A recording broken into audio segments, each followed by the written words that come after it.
What's going on, Alfred? Morning, Nick. How you doing? Morning, I'm doing pretty good. How are you? Well, it's just one of those days where 16, 18 hours to your day is not enough when you need to get things done. So now I'm pushing past 36, 37 hours. Uh, Half of my blood system is filled with caffeine. I've been awake for about, 36, 37 hours. A lot, Yeah, sometimes that's the way it goes. yeah. But What are you? sorry, go ahead. I was just gonna say, what are you working on particularly? Oh, oh man, there's a lot to unpack. So I'm in a little bit of a pickle. I'm gonna make a proposal to this company that wants to work with me. I think I mentioned it previously. It was an aviation academy. So they're rebranding. They need like a brand new marketing campaign for the rebrand and everything. And after consulting with the instructors, it looks like they need to redo their record keeping system. They need somebody to scale the infrastructure from A to Z. And there's a lot to do. There's a lot to uncover, right? I want to build a marketing campaign, a dashboard, and that record keeping system I'm talking about for the instructors and the students. So I'm a little bit lost. So I'm wondering, how would you go about this? Hmm. Yeah. Well, I mean, ultimately, just starting with like the most important things. So have any deals been closed or anything? Like, have you like received payment for anything, or is this all just kind of like you're going with them to like another proposal? They want to work with me.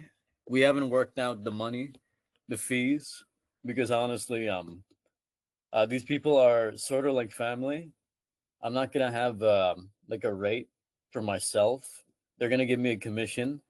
So this aviation academy, when they enroll a student, it's about $60,000.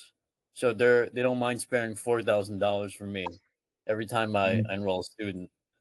So for now, I'm just gonna work off. I'm gonna work off getting funds from them for the software, for the servers, for the dashboard, and the campaign, the website, and everything. So I'm still Mhm. trying to work that out. Yeah.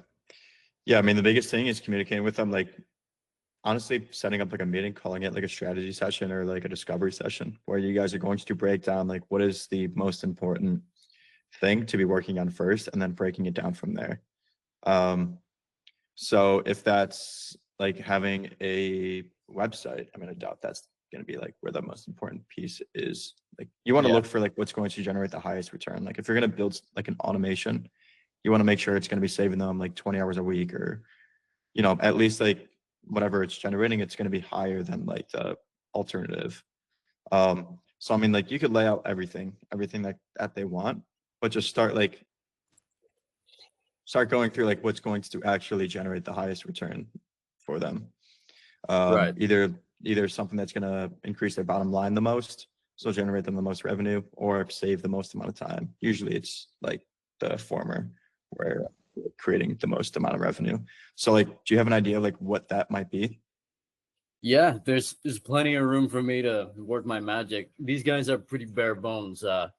This guy, it seems like he never recovered from COVID. Um, what do you call that? It's only recently they started to rebrand.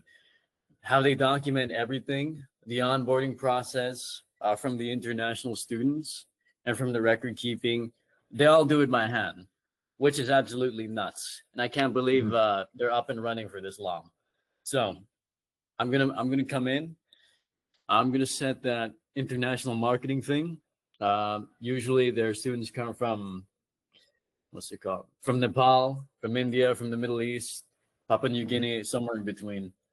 So I'm gonna set like a marketing campaign using Facebook, Google, YouTube, targeting those areas, and then I'm gonna funnel them into a website. That same Mhm. website, they're gonna apply for any course they want to apply for.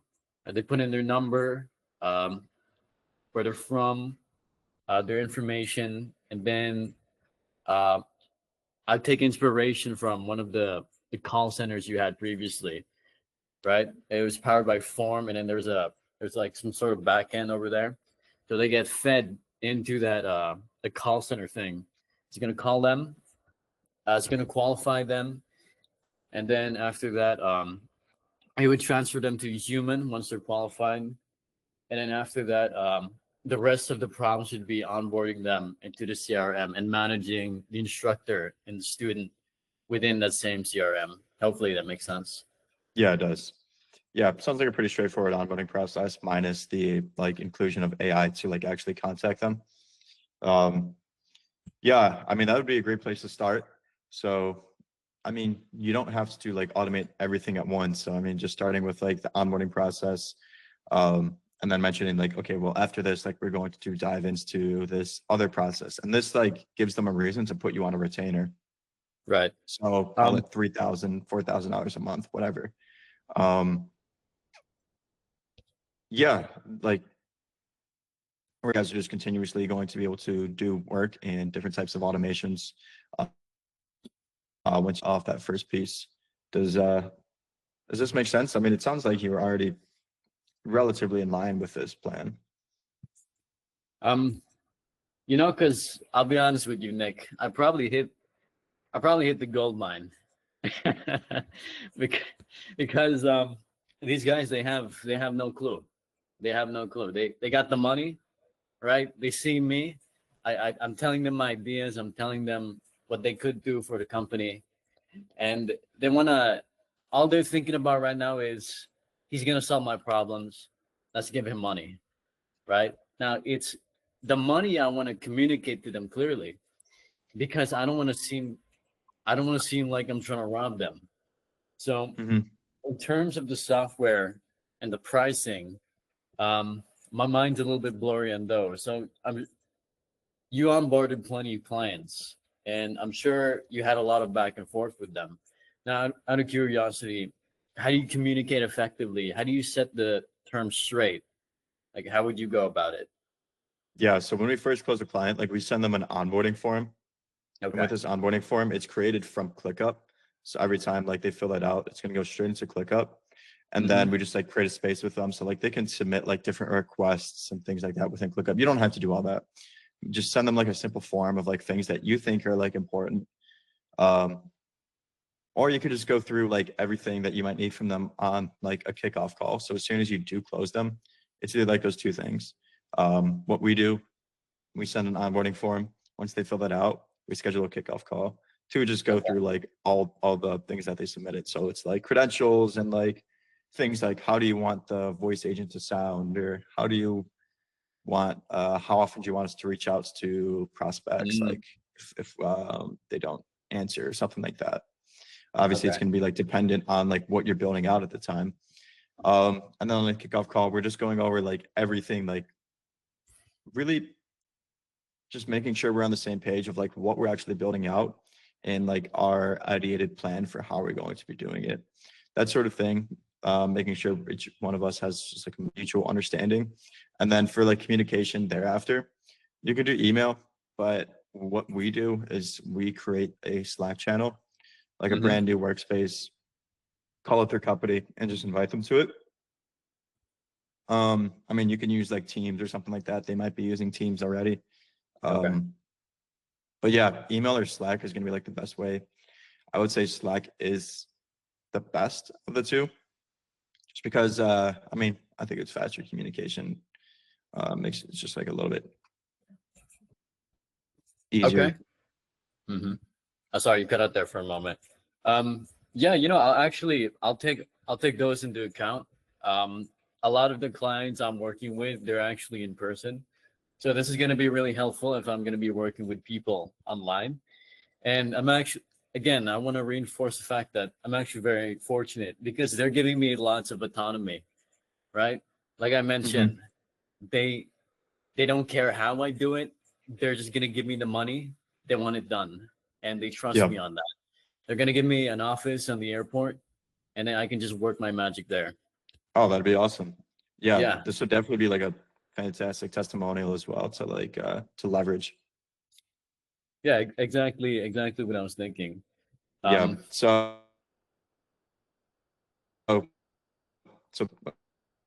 thing to and over your head, like maybe you can have like a grand plan of like, okay, we're going to do the onboarding and then this other system, and then after that we'll do this system as well. So just having like some like plan like that.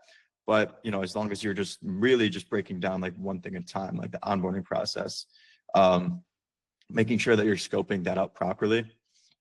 And yeah. okay. All right. Any other like big questions or problems you want to go through like with that? Otherwise, it's It's gonna jump. Yeah, what's up? yeah. Mainly it's mainly the campaigns. Now, I told them what my plans were. They were pretty convinced about it. I didn't tell them how I was gonna do it though. I actually have no idea how to run ads campaign. Have you had some experience in that before? For Meta? For Meta? Yeah, Um, I'm running some right now. oh, okay, okay. Now, out of how big is the learning curve from a beginner, like to get a company up and running, to get return on investment, the time Yeah. frame in between. Sorry, my mind's pretty big about it, but Hmm. from beginner Yeah. to I getting mean, your investment. Mhm. how willing are they to like invest, not only invest in ads, but also like stick with it? Yeah, that's actually something I'm going to find out. But let's just say they have the money. Let's just say Yeah. they want to put down, say $1,000, $2,000 for a campaign.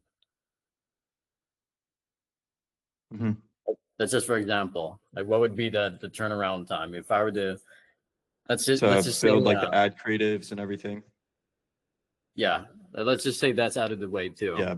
And then we put down $50 a day to market the school to Nepal, Papua New Guinea, or to India, Hmm. something like that. Yeah. I mean, for me, it took a little bit to learn everything, learn the ropes, because there's a lot to learn. Oh There's just yeah. like a lot of different bits and pieces in like Meta. So it took me a little, I don't know, maybe a few weeks to learn everything. Um, that and also like you have to maintain the ads. So like you have to learn like to like constantly optimize your ads. Like my creative, it basically just like my ad that I'm running. Okay. It's just like a video. It's been actually been doing fantastic the past few weeks. So I haven't changed it once, but before that, like I had to like I was in a more competitive market. So I had to constantly change my creatives and design like new photos, which is like where I would recommend to go with like this white label agency that I have. I use them for one of our clients where essentially like, they maintain the ads, they track like they like present like reports and everything like that. They track the metrics and are constantly optimizing everything and putting together like the best campaigns because they've been in the space for like I forget how many years. But yeah, so I mean like to use them, it's gonna cost like $600 per month. And you could just charge the client like an extra $600 per month. What we do is we mark that up. So we charge $1,500 per month for like an AI solution and the ads. And then we just have this like white label agency running the ads for us. And it's, I mean, you can like learn how to do this stuff yourself while you're paying for them. It'll be like a safer option, but also like you can go that route of um, doing it yourself, taking the time to learn it first and then going through it because it is a useful skill to know how to run ads, which is why I learned how to do it myself. But yeah, it can be like an extra like 3 weeks to know how to do things properly. I actually paid someone $1,000 a month for actually just 1 month. Just like pretty much mentoring me on like doing the right things and like learning the ropes of like how do I create like scalable ads and how do I like grow from here and like what do I have to do within Meta to do all that stuff. But yeah, I just a see. couple of different So, options. yeah, you were guided in the process. So it took you 3 weeks, right? Aside from Yeah, more or learning less everything about 3 weeks. with the guided process, right? No, that was just like watching like videos, Ah, okay, okay, like very curated videos. okay. The rebranding's October. I think I'm gonna have plenty of time until then. So I'm just gonna make the proposal, and I'm gonna build a roadmap tonight, and then present it to them in the morning. But Yep. I'm not gonna take too much of your time. There are plenty of people here who would love to speak with you. So I'll leave the floor to everybody else. Nice to meet you all, by the way. Yeah. And by the way, if you want me to like review anything, feel free to send it to me. But cool. Felton, how you doing? Hey, good morning. I'm doing well. How are you? I'm doing very well. It's a pleasure to meet you. Good to see you here. Hey, you too, man. Yeah, so what's going on? Tell me a little bit about you and where you're currently at with things. Cool. Right now, I just got into this field about maybe a month ago, to be honest, but I've been in web design, blockchain, a few things for a few years now. I'm currently 16. So what I am working on now is my CRM tool. I call it Pinnacle Access. It's under a main company that is called Pinnacle Structure that works on the structure behind backends. It's just getting created, so it isn't fully finished yet. But Pinnacle Access, I almost finished it yesterday. I ran into a bit of problems getting the backend connected with the calendar ICS, but it's almost finished now. I'm working on client acquisition at this point. Okay, awesome. So is there anything in particular that you think I might be able to, you want to go through today, or anything I can help out with right now? Sure. I do have a few questions. Since it's mainly a CRM tool and a backend management system, do you have any experience on how you would position something like that? So people see it not as more of a time saver, but more of a revenue generator. Hmm. Yeah, well, I mean, first up, like you'd be going to like, marketing a bit different because you would be going to people who like already use the CRM. So maybe like scraping lists of people that have that. Um, yeah, I mean, besides that, like we haven't us ourselves, we haven't sold like any features to kind of coincide with the CRM. I guess like I don't know if you can consider like the automations that we build out, like the voice solutions, for example, like a feature. So I mean, it kind of is in a sense, but yeah, like what did you mean in particular, like more specifically? Sure. The CRM that I'm currently working on, it's basically a backend because I initially created it with the plan in mind for event planners and service-based businesses.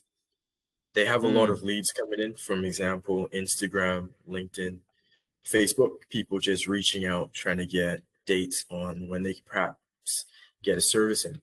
So it's an inbox where everything is connected and they see it inside their personal backend. The calendar is also integrated as well, but that is the basic features that'll be for V1. I'm working on adding more features, and it's not exclusive to the inbox and calendar settings that it has for now. I am down to adding more settings, more features to make sure that they see it as a revenue generator instead of time saving. That it mhm. actually gets them to go an actual good goal inside their own business. Yeah, so what you're creating, like you're also creating like the CRM. It's not just like the additional feature. Yes. Okay, gotcha. I missed that part. Um, yeah, so I mean, like in terms of like being able to sell this, um, yeah, I mean, like it can be hard getting people to switch their CRMs because they have everything on like what they already have. So I mean, like you really need to like highlight the dream results that you're going to be getting from this. So like as you mentioned early on, like the time saved and stuff like that. Did you have any particular ideas thus far on how you plan to be going about this? Yeah, I did.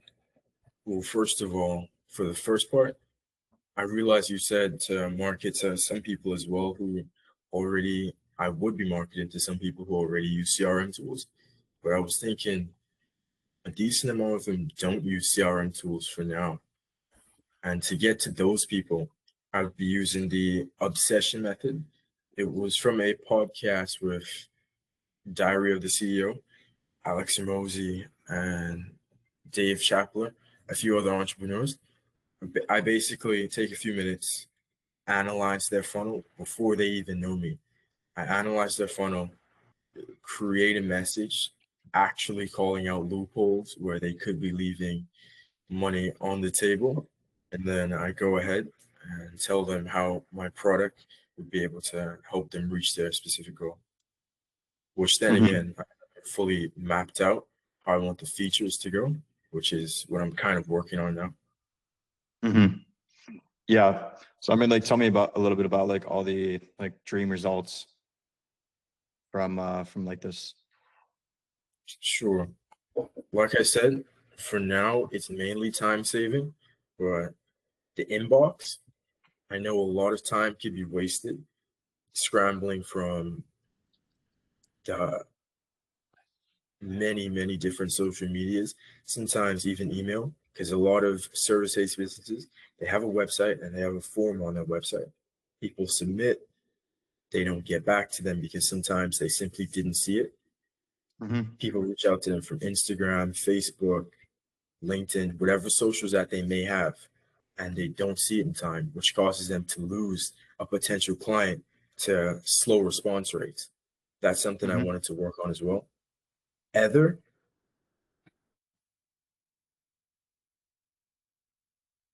actually book calls for them at the same time because the people reach out. Currently, they spend maybe 3, 4, it might be even longer, maybe a whole day before they get back to the prospect. Ether can respond back to them in 60 seconds or less, actually have a decent conversation with them, figure out what they want, and then book them to get on a call with the business owner. Mhm. Okay. So taking care of some of that automated responses, making sure like each person is getting like an instant response and everything, or being nurtured instantly, right? Um, yeah, so I mean, like, your main question of like what's the best way to go about like selling this? It's really just selling those dream results, because like again, like you will run into trouble and just you will run into trouble trying to get people to switch their CRM. So like being able to highlight like those particular features, like they're not going to care about the CRM like in general. Like every CRM's more or less the same. Maybe one's more visually appealing. But yeah, so just selling those like dream results of like what it can do, and like highlighting their pain points, or like what you think their pain points are going to be. Um, so if you're reaching out to like a particular like target audience, like you have to like understand like their pain points, understand like, okay, well, this, you guys are dealing with this issue, my CRM solves for this. Maybe it's going to be an additional $100 per month, something like that. But like what you're getting is like just with like one client closed, like that's paying for itself like tenfold or whatever it may be. Yeah, so you already mentioned you had like that target audience that has like these pain points. I was working on getting actually diving into a specific niche. What was on my head so far for the niche was event planners. What's your thoughts on that? Event planners. Yeah, I mean, I haven't worked with that niche myself. I mean, it seems pretty solid. Event planners. Have you done any research into it thus far? I've spoken to an event planner maybe a week ago, 2, 3 weeks ago. I was finishing off a web design project with one of them, and they were just speaking about a lot of their leads are in fact scattered through cross platforms, and one of their main ways of getting leads was Facebook ads. And when their Facebook ad manager crashed or they wasn't able to get access to it, they lost their main way of getting leads because something happened and they weren't able to log into their account. And because of that, they lost their main revenue driver. So that's the time and also revenue. What I didn't want to go through, because that wedding planner I worked with, they were more on the low end scale of wedding planning. I'm talking $950 or less per event. What I wanted to work, the kind of people I want to work with, are people who do more luxury clientele type of events, because there is a local wedding planner where I live in the Bahamas. They charge about between 90 to 100 grand just for the full wedding package. It's pretty interesting because they have their whole venue, they own everything. So I'm not quite sure how I would position it to work with people like that. Mm-hmm. Yeah, I mean, up front, like you're starting in a difficult position because you're starting with a solution instead of like the pain point, right? So usually like you start with like the niche and like their pains and then create solutions to solve for that. So I mean, like if you are like going to go to event planners, like it's completely possible that they might have like different things that you're going to need to like tack onto this, or like maybe like they wouldn't be interested in like some of the features that you're currently offering. So I mean, like I just want like you to expect that, like that it's completely possible for that to come up when you start targeting these people. But I mean, ultimately it's going to come down to to actually like talk to the niche. Like you have to go to like each audience and like get on calls with them and blow up their DMs as much as possible. And this is something that you should be tracking. Like if you're sending outreach to like people on LinkedIn. All right, well, let's break it down a little bit further. First up, like where does your niche reside? Is it LinkedIn? Do they mostly operate on Instagram? Instagram sounds like a good bet. Probably Instagram, Facebook, I would imagine. So joining like Facebook groups, all that stuff. And then from there, like just outreaching to them, and like what you want to go through is like pretty much just like a discovery question. So like you could say like, hey, I'm Felton. I'm not here to pitch you. I would say this word for word. Hey, my name's Felton. I'm not here to pitch you. I'm starting my own business to help people in your niche solve like real problems, and was just wondering if I'd be able to ask you a couple questions to help further my market research, something like that. It's very authentic. It's very real. Maybe you could throw in like a compliment about their business, like at the very beginning, but it just can't come off pitchy. And just understanding like, okay, like what real problems are they facing? Like, are those problems at all relevant to my solution? And I would really recommend starting there. That's like my number one thing, like before like anything else, just making sure like there's at least like a little bit of a product market fit for your system and everything. Because it is pretty hard starting with like a solution and going to like different people saying like, hey, I think you might have this problem, which is like kind of what we're doing here. So what we would be doing is kind of like a hybrid where it's like, we'll go to the niches, understand the problems, and try to like adjust like what you have to that audience. And like trying to get on calls with them, asking them as many questions, just making sure like what you have is like actually helpful to them. I know it's like might not be like what you want to hear, given like it sounds like you have most of this already built out, but it is the right way to go about things. Yeah, I appreciate that. I appreciate it. So basic game plan from here would be to go on to Instagram, Facebook, and find those event planners who would be willing to perhaps give me some advice on how their situation currently looks, and then build out solutions from there. Yeah, and like your solution, like it probably wouldn't have to be tweaked too much. Hopefully not.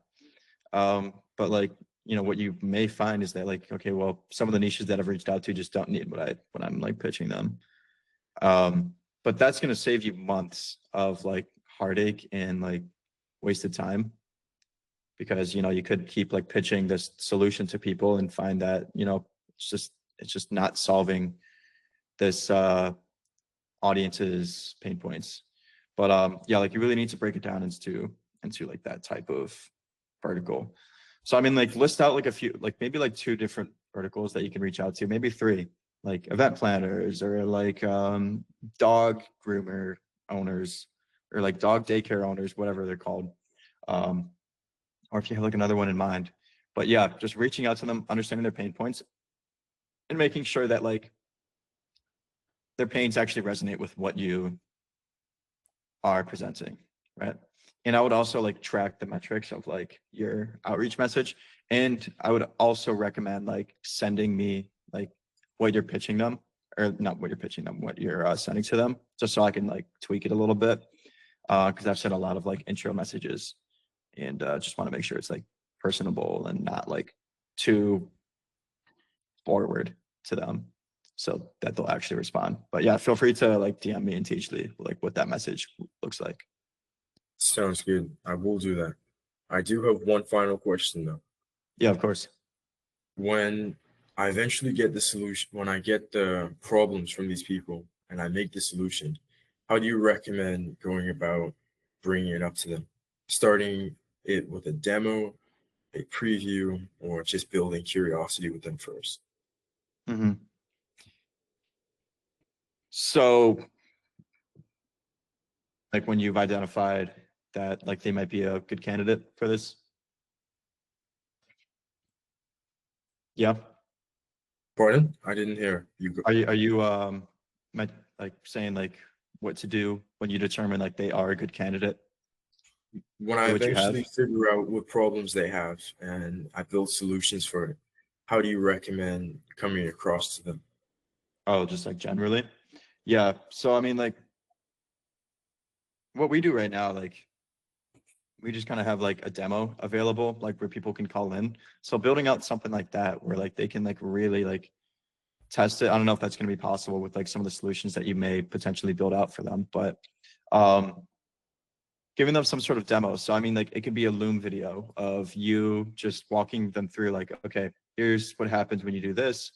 Here's how it, you don't have to like get too technical about like how it works and everything and like what the back end looks like. They don't really give a shit. Generally they don't.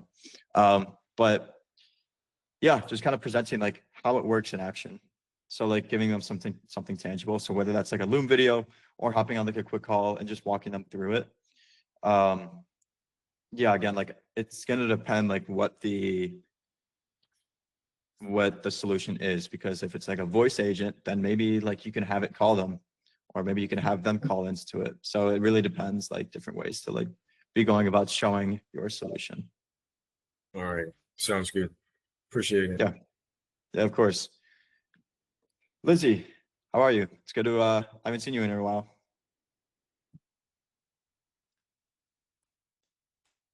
Your mic is muted, by the way.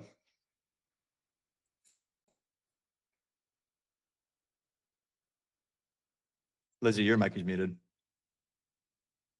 Oh, sorry. There we go. I was saying, like, Nick, good to see you again, and nice to meet you guys here. Since we last spoke, I find another small client. She runs a brokerage in New Jersey.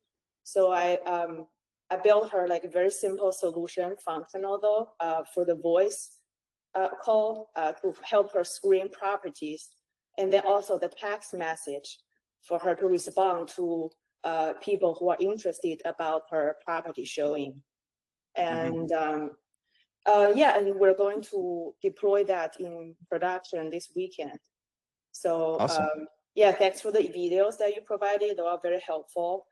For the law firms, we are also like going to be in production over the weekends. For both of them, I use the most expensive cluster, the 4.0.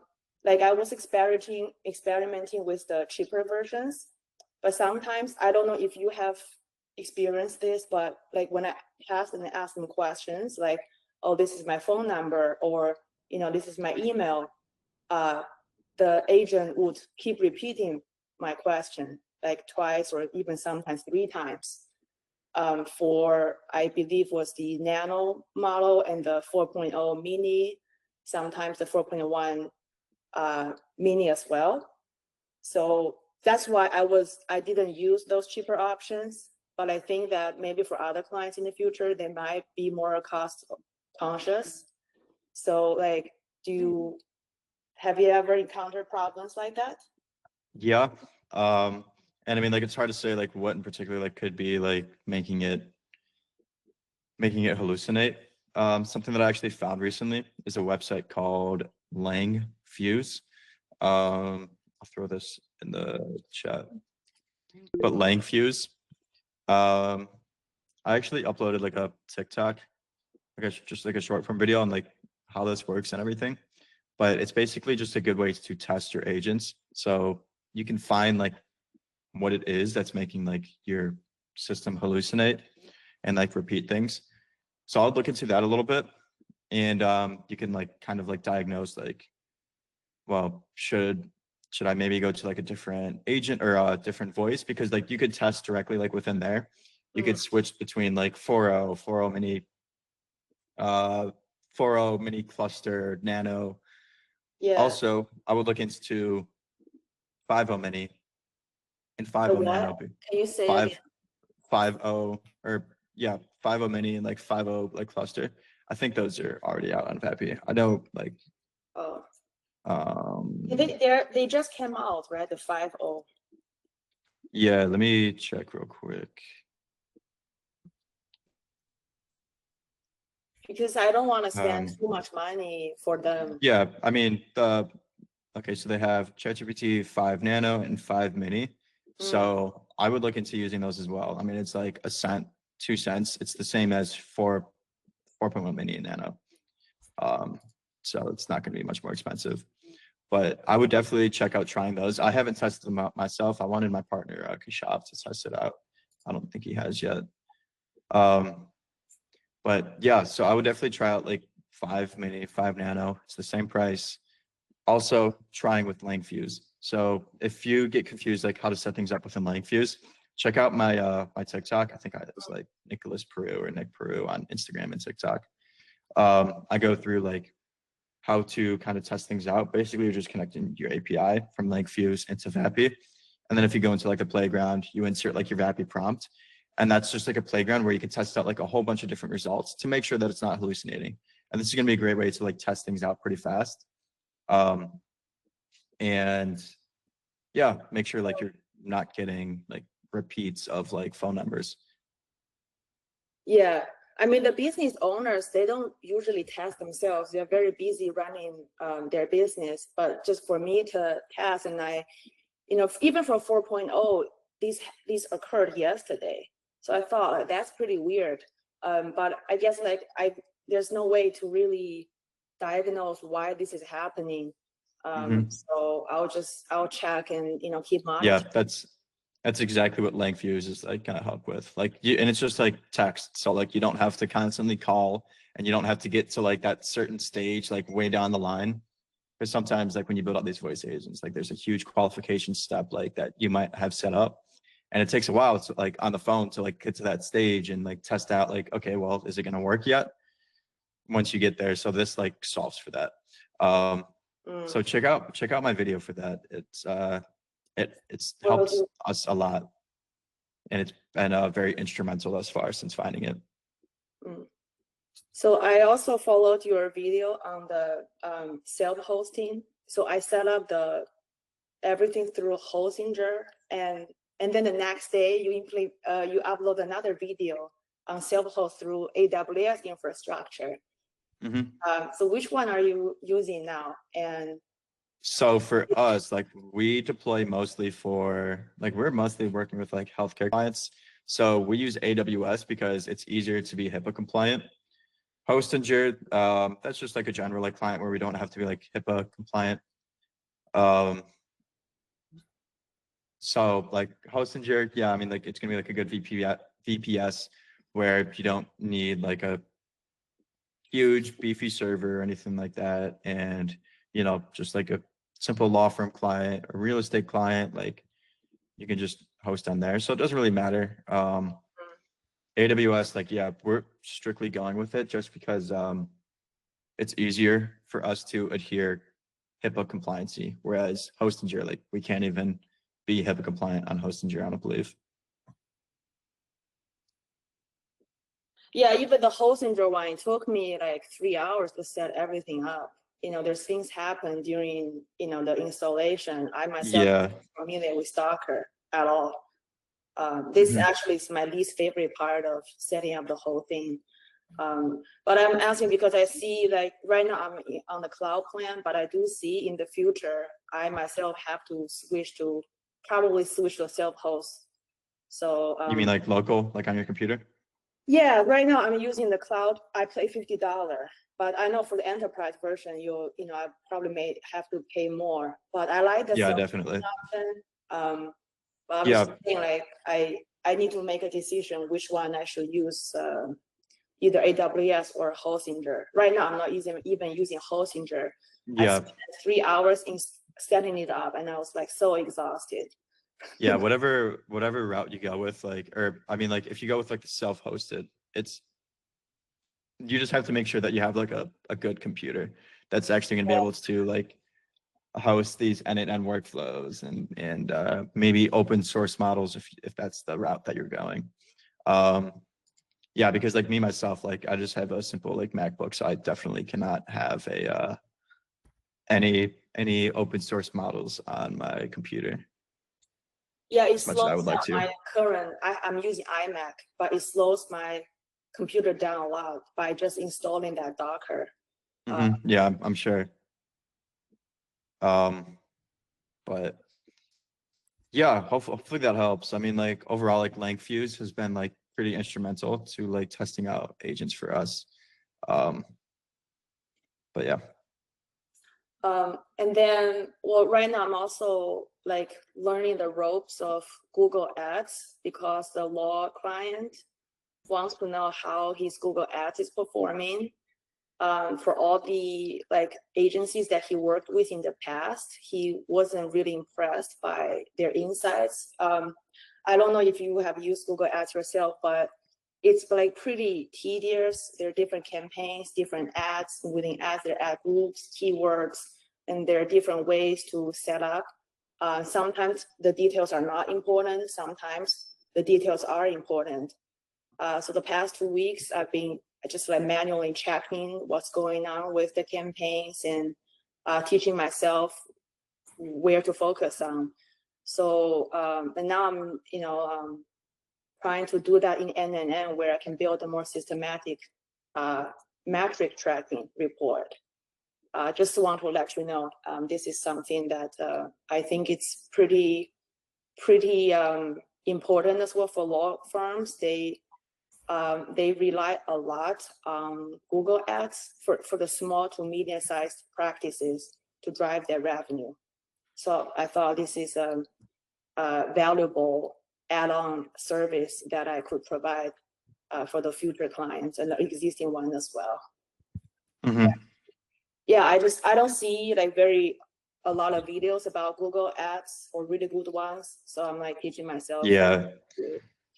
Yeah, I mean, I haven't ran Google Ads myself. I barely, like I was just talking with Alfred, like I barely know Meta ads as it is. And like, from my understanding, Meta is like a little bit cheaper to run to like see successful results. And like it didn't make sense for me to learn Google Ads because generally like you want to run like Google Ads if your business is in like a good place and you guys are like more established and everything like that. So like where you want to focus on like SEO and a little bit of SEO, like later stages of the business. So like that's not where like I was. So I haven't learned Google Ads. So I unfortunately wouldn't be able to help much like in this regard. But I mean like something is to consider like if you're going to be like running ads and everything is to like look at that. Like I don't know if you were listening to Alfred and I's conversation, but that white label agency, like they run Google Ads as well. How do you find them? How did I find them? I found them through YouTube. Oh, interesting. Yeah. Here, I'll send you let me find their website. Stealth marketing agency, I think. 1 second.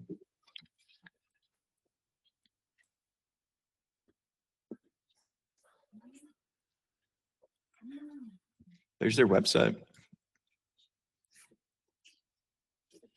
You mentioned the $1,000. Well, from in the Philippines, that's a lot of money. Do they provide financing? Oh no, if it would be $600 if they were to run the ads. So like you could just charge your client like the extra $600. Say like, hey, here's what it's gonna cost for like me to run ads, and you could like include like a markup as well. So like the client would be paying that fee, not you. So you would expect the turnaround time to be pretty quickly since they're a whole agency they- based on ads. Yeah, for them in particular, they have a 12-week timeline to, I mean, like they get the ads up and running within like a couple, I think it's like 2 or 3 weeks. Okay. But like they have like a 12-week plan where they go through like very thorough things.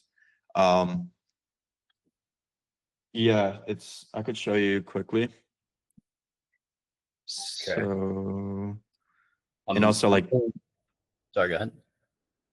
they operate like under your agency. So I mean, it's a white label agency. So they act like they are your company doing all this. So like for one of my clients, like they gave me a pitch deck to like tweak. So here's what I did. I just had it like be our domain instead. And here's like some of their timelines, the 12-week growth framework. So week 1, discover hidden growth levers through deep strategic analysis, where they audit the business to find hidden opportunities. Business deep dive report, audience persona profiles, KPI alignment, tracking setups. So like the pixels, UTMs, Google Analytics, whatever. And then a content audit.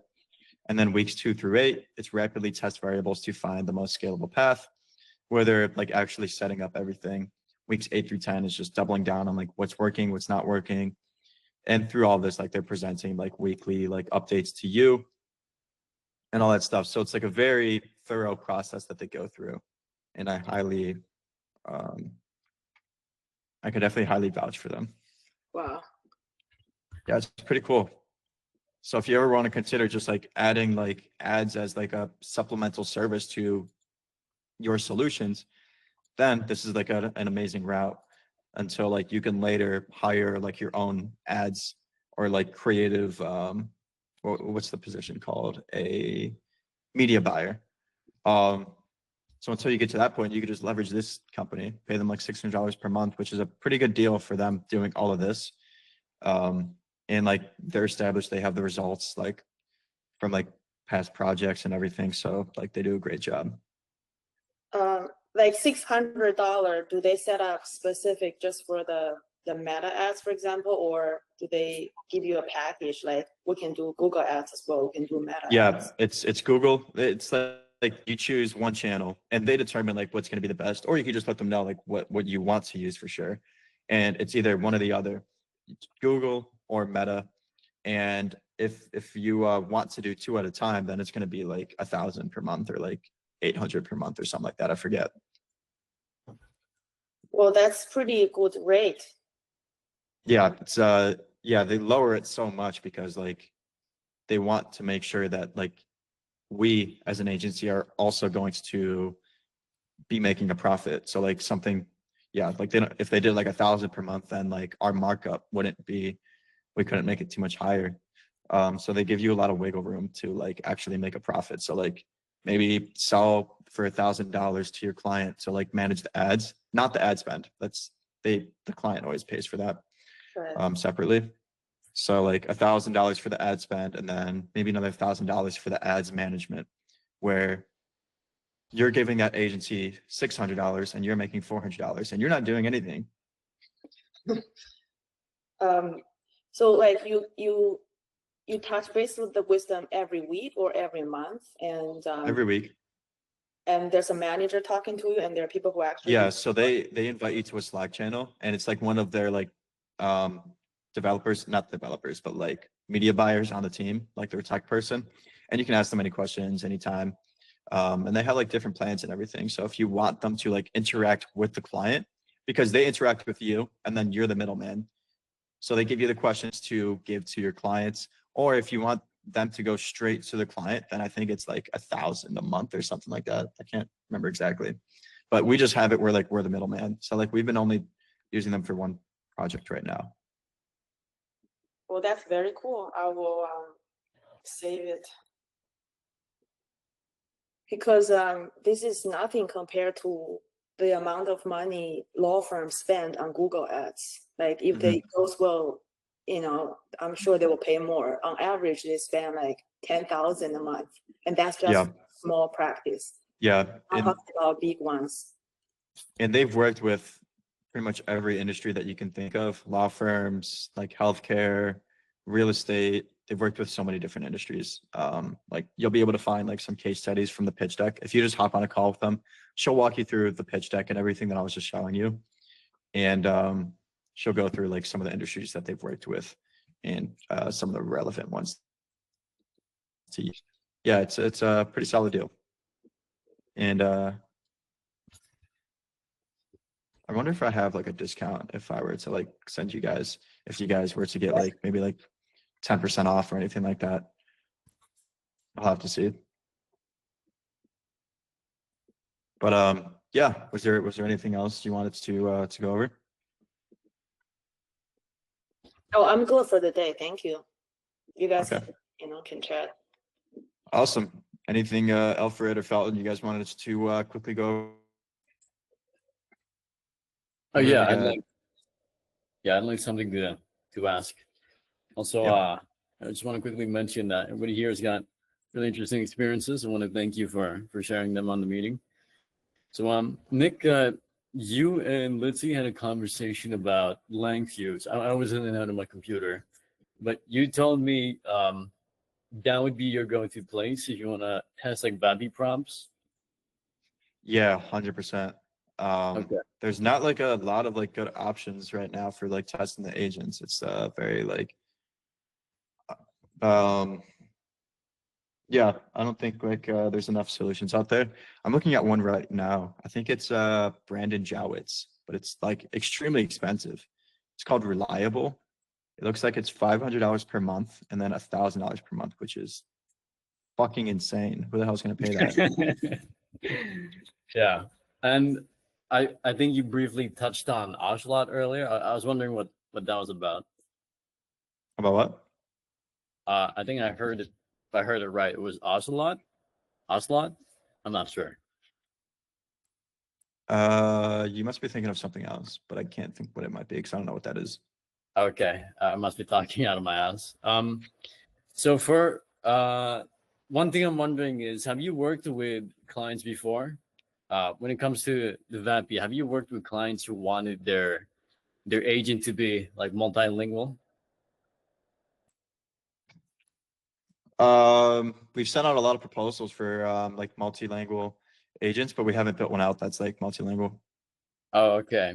I was building one out, and I was wondering if I can use LangFuse to test the VAPI prompts on it, because setting up a multilingual VAPI has been an absolute nightmare. I didn't really think twice about it. The English version was fine. I just thought, okay, if you just translate the words they're gonna say, add a little bit of slang, just make the tone a lot more natural, right? Just for some context, where I'm from in the Philippines, there's a lot of American heritage, so a lot of people speak Filipino and English at the same time. So I'm trying to get the VAPI to do the same thing, because what do you call it? It's just to connect with the population over here. So Yeah. every time I set it to like a multilingual, what's it called? The transcript. When I get it to multilingual, it sucks at both languages. There's no good way to explain it. Like it becomes absolutely terrible. It does not become functional. And I overlooked this fact. This company I was presenting to, they were opening an office, a branch, and I was invited to the party. Right? They gave me an opportunity to demo the VAMP agent and my call center, the template I took out of your library. So I tested it at first at the house. It was completely fine. And then when I brought it to the office, I'm not so really sure what was the ploy between the user and Vappy, but it just stopped working. And it felt like my credibility just dropped from there because everybody kept praising me. They told me, "Oh, that's the AI guy. He's gonna build your call center from A to Z, from top to bottom. You don't have to hire anybody anymore. You don't have to hire managers. You don't have to raise a property from the ground up because he will do it for you." And then everything just fucking crashes on the board meeting. It was absolutely horrible. But luckily, I still got the deal at the end of the day, so I'm pretty lucky. But Yeah, sorry, go ahead. No, yeah. That's why I was wondering if you had any problems with like a multilingual version of Vappy. Because I found out the hard way. And I thought I wasn't gonna have any business after that. That's all. Yeah. I just wanted to say that. Yeah, I mean, unfortunately, I haven't like built out any like multilingual agents, but LangFuse is definitely going to be like the way to like determine like, okay, well, are we going to be able to create like a multilingual, or you know, are we going to have to like scrap that idea? Because you could test out with like so many different things. Like how many minutes do we have? I have 2 minutes, so I'll show you like super quick. Okay. Just quickly, Fred, this is something I'm also interested to experiment myself because I might need to build like bilingual for say legal firms here because sometimes they want Spanish speaking staff because some of the residents in New Jersey don't speak English at all, but they don't want to miss out on the potential leads. Yeah, I mean, like something you can consider is like if you see that, like you can have the agent like first job is determine if they are English or Spanish speaking. If they're Spanish speaking, okay, well then just go to another agent that's going to be English speaking, something like that. Like that's like an option that you can explore. But okay, so I just created a project, and within that project, I'm gonna go to the playground. I actually want to find like a recent one. I don't like how this is dark. I don't like being in dark mode. I think it was, let's see. Is it prompts or playground? Can't find where I was exactly. I'm sorry, how much was the service again? I haven't paid for it yet, but it's like pay as you go, I believe. Oh, that's great. Similar to Vappy. Well, you're pulling that up, Nick. By God's grace, if you'll bless us, then we'll have a second meeting this week. This week, I'm having something tomorrow. I can try and see like what I have right now, but tomorrow's gonna be a pretty busy day for me. But of course, like feel free to shoot me as many messages as you need. I'm happy to get back to you. It's somewhere within the playground. I covered in my video. I've only been using it a little bit. My partner's been the one using it the most since I found it. But yeah, check out my video on TikTok. Shameless plug, but it's right there. Yeah, because otherwise we would have probably never known about the thing if you didn't point it out. So I also want to think about that. I'll figure out the rest. Yeah, so like in this video, I go through like it a little bit, but maybe I'll create like a YouTube video like going over all that stuff. So basically, I just go to like the. Oh wait, I just realized you can't see my hit screen where I'm showing TikToks. Oh well. But yeah, guys, I'll upload the recording for this. If you guys want to like watch it back, I'll upload it tomorrow. Tomorrow or Sunday. I'll try to do it as soon as possible. But yeah, guys. Hey, awesome. Well, my pleasure meeting everybody here. And while Felton is still, yeah, nice meeting you, Lizzie. And while Felton is still in the meeting, if you really are 16, you got a bright future, man. Yeah, I appreciate definitely. it, bro. Thank you. Yeah. All right. I will talk to you guys soon. Bye. Take care, everyone. Yeah. Thank you for your time, Nick. Of course. See you guys.